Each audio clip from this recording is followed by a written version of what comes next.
Okay, today we're going to talk about interior lights. Usually with interior lights, in most cases we're going to be going to a T8 fluorescent light. T8 is linear. T stands for tubular, so it's the tubular shape of light, and 8. The 8 is the diameter in eighths of an inch, and so a T8 is 8/8 of an inch, or 1 inch in diameter. What we're replacing, a lot of times facilities will have T12. A T12 is 12/8 of an inch in diameter, or 1.5 inches in diameter. So they're the fat old school type of fluorescent. We would be changing those into a T8 fluorescent. That would be in the case of an office that has those. Actually, it could be anywhere where there's a T12. The way that we know, if you can't see the lamp, if it has a lens over it, we like to use our ballast reader. If this ballast reader comes up red, the meter shows red, then it's most likely a T12. It's something that's running the old magnetic ballast. Okay, and so if it comes up red, it's probably a T12 if it's linear fluorescent, and we would convert that to T8. If it's a T8 lamp, a typical T8 in an office building is a 4-foot long one. Okay, if it's a T8 4-foot long, it's usually going to be a 32-watt light.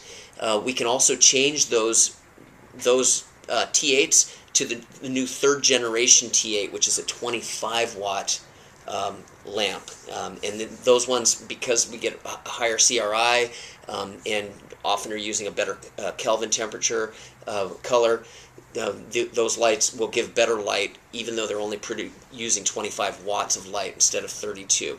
Okay, so interior, we're usually going to be going to a fluorescent light. T8 versus T5. We don't. T8 and T5 are about the same in efficiency. The T12 is the old inefficient ones. The T8 and the T5 are the more efficient ones. T5 is more of a common standard in Europe. T8 is more common here in the United States. We like to go with the T8 because the lamps are less expensive, and they seem to hold up better. The T5 seem to have more problems. We like to look at the T5 as kind of like the Ferrari, and the T8 is more of the Toyota. We like to use the T8 because over time the customer is going to be happy that we put in T8. If the customer already has T5, you don't want to tell them, hey, you guys made a bad decision. T8's a better choice. You don't want to discredit. Somebody sold them a T5, and a T5 is fine. It's a great technology. It's a good, efficient technology. We just like to use the T8 because over time the lamps are less expensive for the customer, and they're going to hold up longer. So we have less failures and less problems for us to deal with as a company. The other area, if you have regular incandescent lights, and they're in a flood shape, which would be an R20, R30, or R40, we would replace those with a compact fluorescent floodlight of an R20, R30, or R40 compact fluorescent. Okay, we have an equation. We use 1/4 of the wattage. So, for instance, if it's a 100-watt R30 incandescent, we'll be changing that to a 25-watt R30 compact fluorescent, because it's 1/4 of the wattage produces the same amount of usable light for the customer. So if it's a 60-watt, if it was a 60-watt R20, let's say, we're going to change it to a 15-watt R20 compact fluorescent. Okay, using 1/4 of the wattage. We don't use LEDs so much yet. The LEDs are coming. The only place where we really use the LEDs is in the MR16s.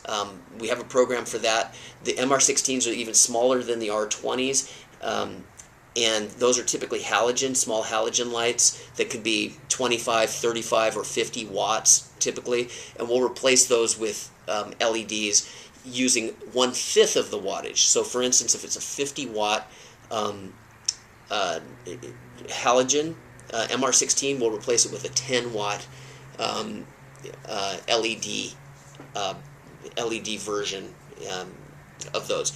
The other place where we use LEDs is in the cooler cases at stores.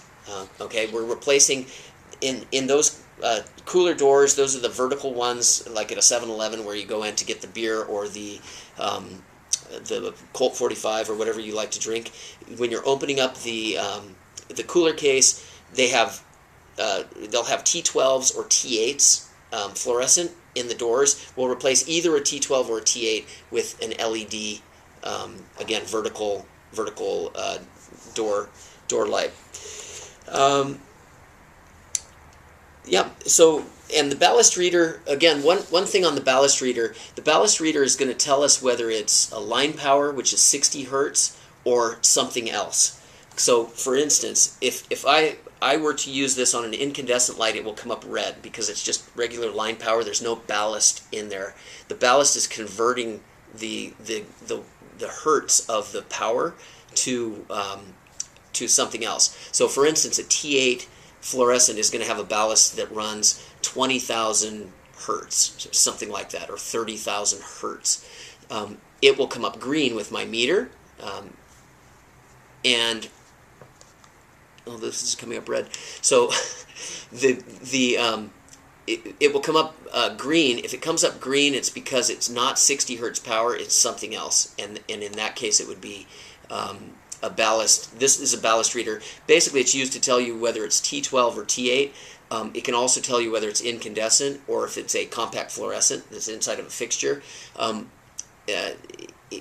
Basically, it's telling you whether it's 60 hertz power or it's something else.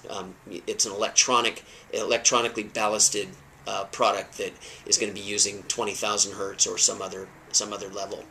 Okay, great. Good luck.